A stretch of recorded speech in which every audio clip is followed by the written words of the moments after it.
How can you charge a metal sphere positively without touching it? तो बिना touch किए how can you charge a metal sphere? It is a metal sphere and you have to charge them without touching it. Then how can you do it? So this is the problem. तो यहाँ पे कुछ इस तरीके से बताया है, ज़रा हम पढ़ते हैं। फिगर 1.5 है, इस फिगर को ध्यान से देखिए। ये हमारा मेटल स्फेयर है और इसे चार्ज करना है। तो figure 1.5 A shows an uncharged metallic sphere. This is uncharged, there is no any charge here. An uncharged metallic sphere on an insulating metal stand. This is insulating metal stand. Bring a negatively charged rod close to the metallic sphere as shown in figure 1.5b.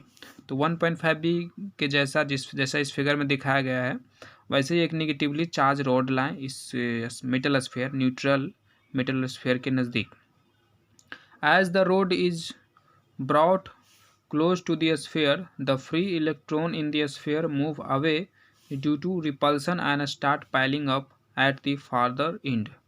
तो ये negative है, तो इसके अंदर negative positive को, इसके अंदर जितने भी नेगेटिव हैं उसको रिपेल करेगा और इसलिए सारे के सारे नेगेटिव दूर इधर इकट्ठा होगा। पॉजिटिव कहीं जाता नहीं है, पॉजिटिव वहीं पे रहता है। यहाँ से नेगेटिव चले जाने की वजह से यहाँ सिर्फ नेट पॉजिटिव देखने को मिला।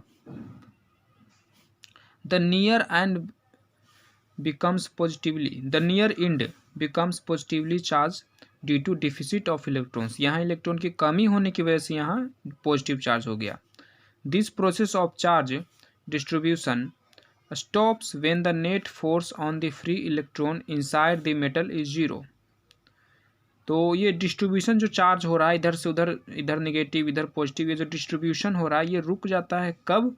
जब net force on the free electron inside the metal is zero. जब अंदर जो फ्री इलेक्ट्रॉन है उस पर नेट फोर्स जीरो होने लगे। इसका क्या मतलब? जैसे कि देखिए इलेक्ट्रॉन हर जगह था, तो ये यहाँ वाला इलेक्ट्रॉन यहाँ के इस जगह के इलेक्ट्रॉन को रिपेल करने लगा और ये यहाँ पे आ गया। ठीक, अब यहाँ पे भी ढेर सारे इलेक्ट्रॉन हो गए और इधर भी इलेक्ट्रॉन है और इलेक्ट्रॉन आना चाहेगा इधर, बट क्योंकि ये धक्का दे रहा है, बट इलेक्ट्रॉन जब इधर आएगा तो इधर वाले भी, इधर जो इकट्ठा हुआ है इलेक्ट्रॉन वो भी तो उस इलेक्ट्रॉन को आने नहीं देगा।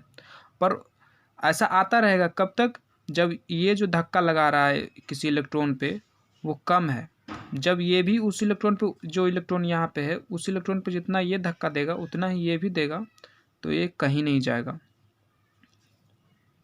क्योंकि उस समय इस इलेक्ट्रॉन पे इसके द्वारा जो फोर्स लग रहा है और इसके द्वारा जो फोर्स लग रहा है दोनों जीरो हो जाएगा। दोनों नेट, ये इधर इस पे इधर फोर्स लगाएगा और ये सब इस पे इधर फोर्स लगाएगा और जीरो हो जाएगा। Connect the sphere to the ground by a conducting wire.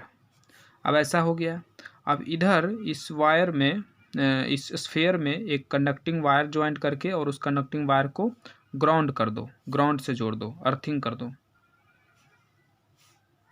The electron will flow to the ground while the positive charge at the near end will remain held there due to the attractive force of the negative charge on the rod as shown in figure 1.5c. तो जैसे ही इसे earthing से connect करेंगे, इसमें जितने भी electron जो दूर जाना चाह रहे थे, अब इसे एक कंडक्टर मिल गया तो ये वहाँ पे भी फ्लो कर सकते हैं क्योंकि कंडक्टर है। तो सारे के सारे इलेक्ट्रॉन इस वायर में चले गए और इस वायर के थ्रू अर्थ में चले गए। अब इसमें रह गया सिर्फ पॉजिटिव चार्ज, और भी जितने हों, अब जो भी था, जो पहले से यहाँ पे वाले इलेक्ट्रॉन जो नहीं जा रहे थे वो भी चला जाएगा। मतलब कहें तो पूरा का पूरा इलेक्ट्रॉन चला जाएगा और धीरे धीरे पॉजिटिव चार्ज यहाँ एक्यूमुलेट होता रहेगा। और ये भी हो सकता है जैसे कि कोई इलेक्ट्रॉन, जैसे कि यहाँ 1 2 3 4 इलेक्ट्रॉन चला गया अर्थिंग के थ्रू, अब और भी इलेक्ट्रॉन होंगे, ऐसा नहीं कि 4 इलेक्ट्रॉन है, और इलेक्ट्रॉन होंगे तो वो भी इलेक्ट्रॉन जाना चाहेगा। पर जितना जाएगा इलेक्ट्रॉन उतना यहाँ पॉजिटिव चार्ज एक्यूमुलेट होता जाएगा ज़्यादा, तो पॉजिटिव चार्ज जाने नहीं देगा, उस इलेक्ट्रॉन को अट्रैक्ट करेगा और इधर वाले जो नेगेटिव है उसकी वजह से जाना चाहेगा। तो फिर यहाँ पे नेट फोर्स जीरो हो जाएगा। ये इधर लगा रहा है नेगेटिव फोर्स पे चार्ज, नेगेटिव चार्ज पे इधर फोर्स लगा रहा है और ये इधर फोर्स लगा रहा है, और जब दोनों बराबर फोर्स लगाएगा तो इलेक्ट्रॉन कहीं नहीं जा पाएगा। इसलिए यहाँ पे कह सकते हैं कि पूरा का पूरा इलेक्ट्रॉन अर्थिंग में नहीं जा सकता। जितना मतलब जितना वो उतना ही जाएगा, उतना ही जाएगा जितना जितने का फ्री नेट फोर्स जीरो ना हो, क्योंकि ये ज़्यादा जाएगा तो इधर ज़्यादा पॉजिटिव चार्ज एक्यूमुलेट होगा, फिर ज़्यादा पॉजिटिव चार्ज एक्यूमुलेट होगा तो ज़्यादा फोर्स लगाएगा इलेक्ट्रॉन पे, तो धीरे धीरे वो बड़ा होता जाएगा फोर्स और फिर वो जाने नहीं देगा। तो इसलिए सबका सब इलेक्ट्रॉन नहीं जा सकता।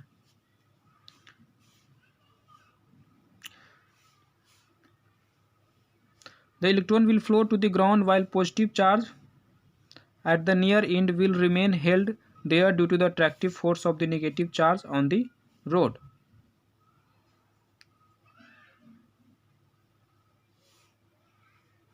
तो पॉजिटिव चार्ज इधर ही रहेंगे,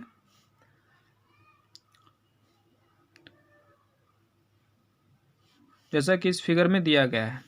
disconnect the sphere from the ground. अब ये जो कनेक्शन किए थे अब हटा देते हैं और ये निगेटिव वाला रॉड वहीं लगे रहने देते हैं, जैसा कि इस फिगर में है। Remove the electrified rod. अब इलेक्ट्रीफाइड रॉड को हटाओ। The positive charge will spread uniformly over the sphere as shown in figure. तो पॉजिटिव चार्ज पूरे जगह फैल जाएगा, बट पॉजिटिव चार्ज तो मूव करता नहीं है, तो पॉजिटिव चार्ज पूरे जगह नहीं फैलेगा। जैसे जो इलेक्ट्रॉन दूर जा रहा था ना, दूर जाने की कोशिश कर रहा था, जा नहीं पा रहा था, वो यहाँ आ जाएगा। ठीक है, तो कुछ पॉजिटिव को न्यूट्रलाइज कर देगा, कुछ पॉजिटिव को नहीं करेगा, तो वो ऑलमोस्ट पूरे में देखने को मिलेगा। नेट पॉजिटिव चार्ज जो भी हो, क्योंकि कंडक्टर है तो वो पूरा फैलेगा ही, तो पॉजिटिव नहीं फैलेगा, मतलब इलेक्ट्रॉन इस तरीके से मतलब फैलेगा कि लगेगा कि नेट पॉजिटिव चार्ज फैला हुआ है। इलेक्ट्रॉन हर जगह बराबर तरीके से जाएगा, फैलेगा। तो इस तरीके से नेट पॉजिटिव चार्ज यहाँ पे हमें देखने को मिलेगा। The positive charge will spread uniformly over the sphere as shown in figure 1.5c. In this experiment, the metal sphere gets charged by the process of induction and the rod does not lose any of its charge. इस experiment में हम metal sphere जो neutral था उसे charge कर दिए हैं by the process of induction, मतलब बिना टच किए, और इसमें इस प्रोसेस में इस रॉड में जो चार्ज था वो एक भी लूज नहीं हुआ। Similar steps are involved in charging a metal sphere negatively by induction by bringing a positively charged rod near it. तो यहाँ पे एक सिमिलर स्टेप यही तरीका है एक करने का। क्या है इसमें कि किसी मेटल को similar steps are involved in charging a metal sphere negatively. अगर किसी मेटल स्फीयर को नेगेटिव चार्ज करना है तो यही तरीका से कर सकते हैं, और उसमें हम क्या करेंगे, नेगेटिव रॉड की जगह पॉजिटिव रॉड लाएंगे। In this case, the electron will flow from the ground to the sphere when the sphere is connected to the ground with a wire. तो इस केस में इलेक्ट्रॉन फ्लो करेगा। इसमें क्या हुआ था कि इलेक्ट्रॉन यहाँ से अर्थ में गया था। इसमें क्या, in this case electron will flow from the ground to the sphere. इसमें इलेक्ट्रॉन स्फीयर से ग्राउंड में गया था, और जो अभी जो निगेटिव करना है स्फीयर में, दूसरे वाले केस में, उसमें ग्राउंड से निगेटिव चार्ज स्फीयर में आएगा, जब हम इसे ग्राउंड से कनेक्ट करेंगे वायर के साथ। चलिए, यहाँ पे पूछ रहा है कैन यू एक्सप्लेन वाई, तो चलिए देखते हैं सेकंड केस को हम बनाने की कोशिश करते हैं। तो स्टार्टिंग करते हैं। ये हमारा न्यूट्रल स्फीयर है, इसे हमें निगेटिव करना है, तो इसके नज़दीक हम पॉजिटिव चार्ज रॉड लाएं। तो इसमें जितने भी नेगेटिव था वो इसके नज़दीक आ जाएगा और पॉजिटिव दूर देखने को मिलेगा। पॉजिटिव जाएगा नहीं, वहाँ नेट दिखेगा। अब सेकेंड स्टेप में इसे हम अर्थिंग से कनेक्ट कर देते हैं। अब अर्थिंग से कनेक्ट करने से क्या होगा कि पॉजिटिव तो इसमें से आएगा नहीं, इसमें तो अर्थ में दोनों नेट नेगेटिव और पॉजिटिव दोनों था, तो इलेक्ट्रॉन यहाँ चले जाएगा और इसको न्यूट्रलाइज करेगा। तो जितना पॉजिटिव है उतना इलेक्ट्रॉन इसमें आ जाएगा और न्यूट्रलाइज कर देगा।